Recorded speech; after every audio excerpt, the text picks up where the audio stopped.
Within the first 30 seconds of playing Ninja Senki DX, you'll know that this is for lovers of old-school 8-bit platforming. The most comparable game I can think of is Mega Man.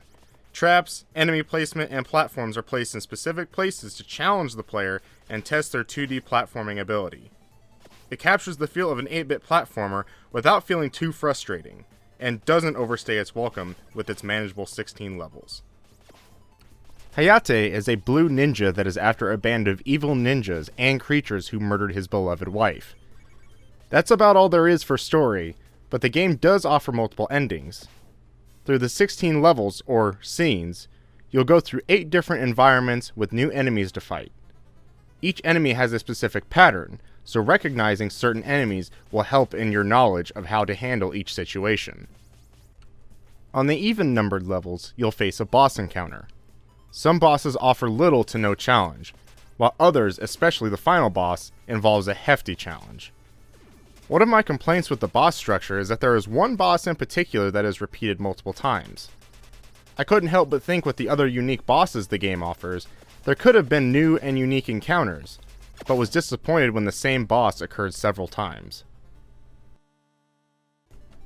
From start to finish, levels only take about 2 to 3 minutes to complete.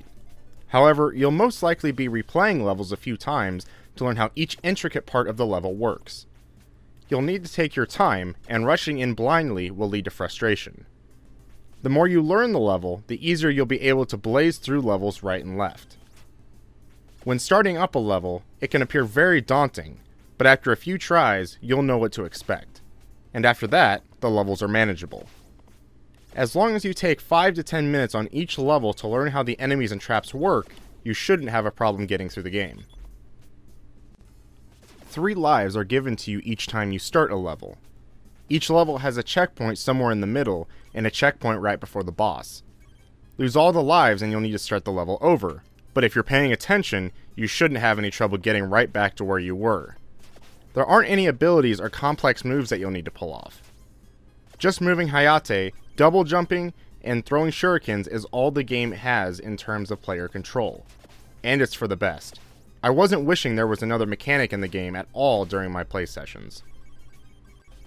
Ninja Senki DX resembles a classic Game Boy game, and it captures that feel effectively. On the sides of the screen there is information about the level, such as a target time for speedrunners, coins in the level, and how many enemies you've eliminated. Various challenges are tied to these elements of gameplay as well. If you're looking to achieve everything, you'll need to know the game inside and out. Hardcore mode is for players looking for an even more daunting task, as saving is not allowed.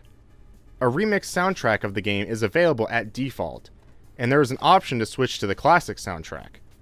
Finally, a boss rush mode is selectable upon completing the game, tasking you to beat all of the bosses in the fastest time.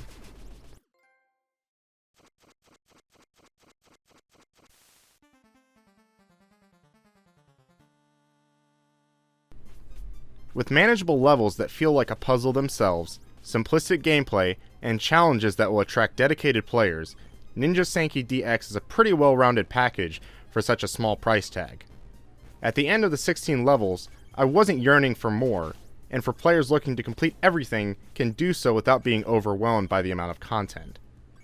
Other than some repeating bosses, I'd recommend the game to anyone who is looking for a slight challenge in their 2D platformers.